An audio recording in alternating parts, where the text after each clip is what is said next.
بسم اللہ الرحمن الرحیم۔ السلام علیکم ویورز۔ آج میں آپ کے ساتھ کھجور کے درختوں کے برابر قد اور مضبوط ترین جسامت والی قوم عاد کی عبرتناک داستان شیئر کروں گی اور یہ بتاؤں گی کہ قوم عاد کون تھے اور دنیا کی سب سے طاقتور ترین قوم کو اللہ رب العزت نے کیسے تباہ کیا اور قرآن مجید میں قوم عاد کے حوالے سے کیا ارشاد فرمایا۔ قوم عاد اس وقت کہاں موجود ہے؟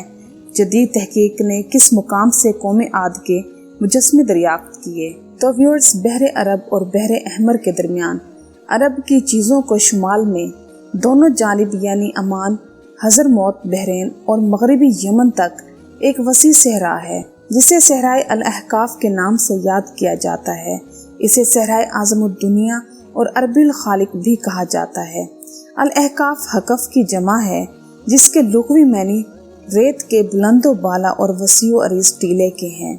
اس بیابان صحرا میں سفر کرنا تو دور کی بات، اس کے اندر قدم رکھنے کا بھی تصور نہیں کیا جا سکتا کہ موت کی اس وحشت ناک وادی کی جانب رخ کرنا خودکشی کے مترادف ہے۔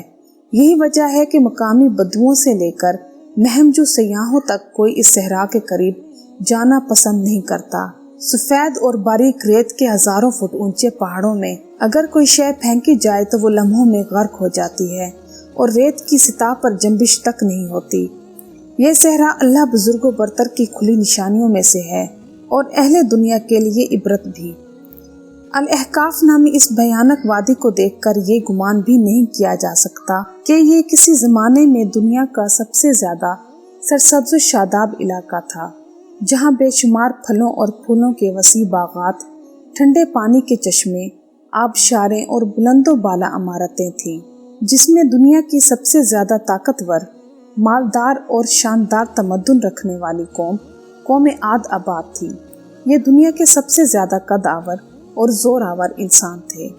اتنے طاقتور لوگ اللہ نے پھر پیدا نہیں کیے، جیسا کہ اللہ جل شانہ نے قرآن مجید میں ارشاد فرمایا کہ ان جیسی کوئی قوم اور ملکوں میں پیدا نہیں کی گئی۔ حضرموت اور نجران کے درمیانی علاقے الاحقاف میں قوم عاد کے، جسے ایک قوم ارم بھی کہا جاتا ہے، 13 قبائل آباد تھے۔ قوم عاد کے الاحقاف میں رہنے سے متعلق قرآن مجید میں اللہ رب العزت نے ارشاد فرمایا، اور ہود کو یاد کرو جبکہ اس نے اپنی قوم کو احقاف میں ڈرایا۔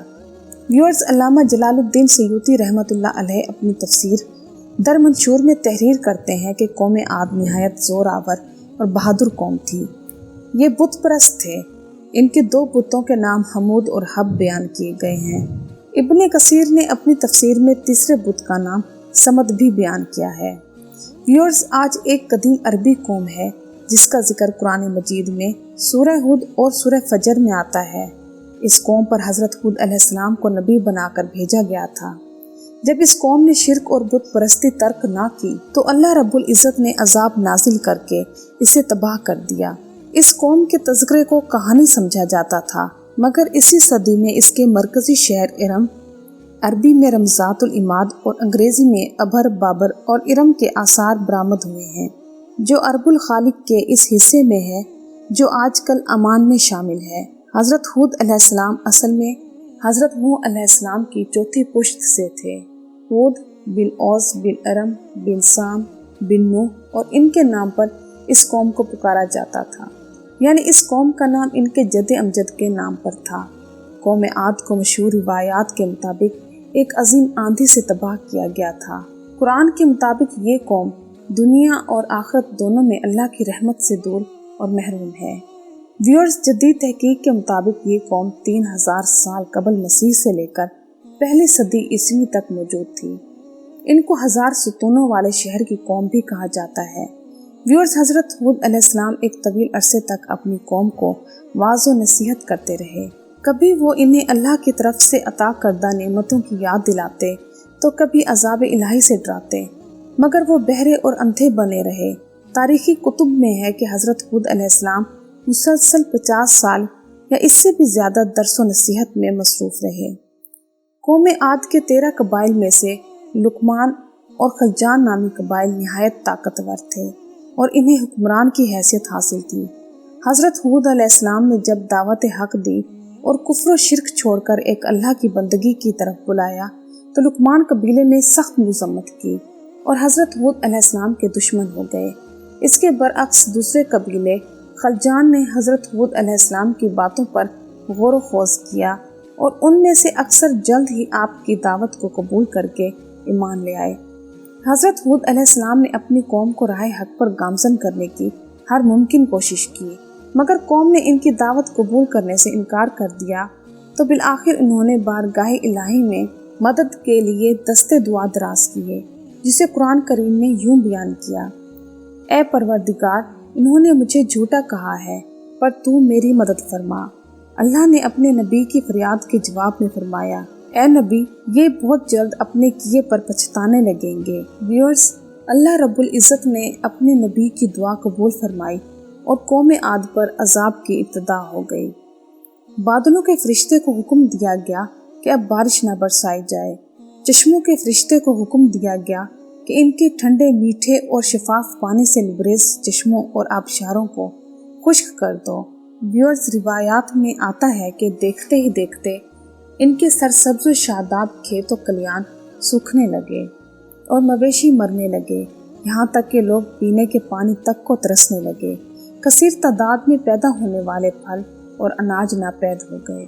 پوری قوم خشک سالی کا شکار ہو کر بدحال اور پریشان ہو گئی۔ یہ سلسلہ مسلسل 3 سال تک جاری رہا۔ حضرت ہود علیہ السلام نے اپنی قوم کی طرف دیکھا تو پریشان ہو گئے۔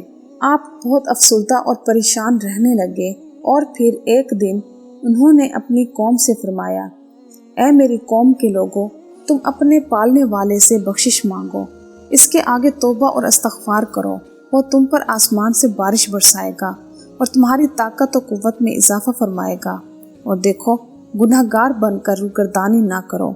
قرآن کریم اور احادیث مبارکہ میں توبہ و استغفار کے بڑے فوائد بیان کیے گئے ہیں۔ ویورز، ابن ماجہ اور ابو داؤد میں حدیث مبارکہ ہے کہ جو پابندی سے استغفار کرتا ہے، اللہ رب العزت اس کے لیے ہر فکر سے کشادگی اور ہر تنگی سے راستہ بنا دیتا ہے اور اسے ایسی جگہ سے روزی دیتا ہے جو اس کے وہم و گمان میں بھی نہیں ہوتی۔ بہرحال حضرت ہود علیہ السلام کے لاکھ سمجھانے کے باوجود اس قوم پر کوئی اثر نہ ہوا، بلکہ نہایت ڈھیٹائی کا مظاہرہ کرتے ہوئے کہنے لگے کہ ہم محض تیرے کہنے پر اپنے آباء و اجداد کے اور اپنے ان معبودوں کو نہیں چھوڑ سکتے جو ہمارے آباء و اجداد سے چلے آئے ہیں۔ قرآن کریم نے اسے یوں بیان کیا ہے: اے ہود، تم ہمارے پاس کوئی دلیل تو لائے نہیں، اور ہم صرف تمہارے کہنے سے نہ اپنے معبودوں کو چھوڑنے والے ہیں اور نہ تم پر ایمان لانے والے، بلکہ ہم تو یہ سمجھتے ہیں کہ ہمارے کسی معبود نے تمہیں آسیب زدہ دیوانہ کر دیا ہے۔ ویورز، عذاب الہی کے ابتدائی مراحل میں خشک سالی نے قوم عاد کی حالت ابتر کر دی۔ ان کے سرداروں اور دانشوروں نے اس سے نجات پانے کے لیے مختلف تدابیر پر غور و خوض شروع کر دیا۔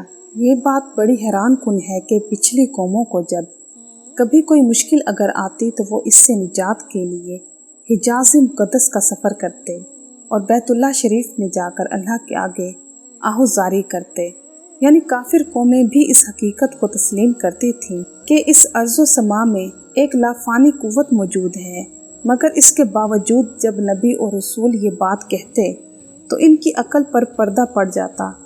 قوم عاد کے سرداروں نے بھی یہی فیصلہ کیا کہ قوم کے سرکردہ افراد بیت اللہ شریف جا کر اندیکھے خدا کے سامنے فریاد کریں۔ چنانچہ مختلف قبائل کے سرداروں اور دیگر اہم افراد پر مشتمل 70 افراد کا ایک وفد حجاز مقدس روانہ ہوا۔ اس زمانے میں مکہ مکرمہ پر قوم امالک کی حکمرانی تھی، جس کا سردار معاویہ بن بکر تھا، اور معاویہ کی والدہ قوم عاد سے تعلق رکھتی تھی۔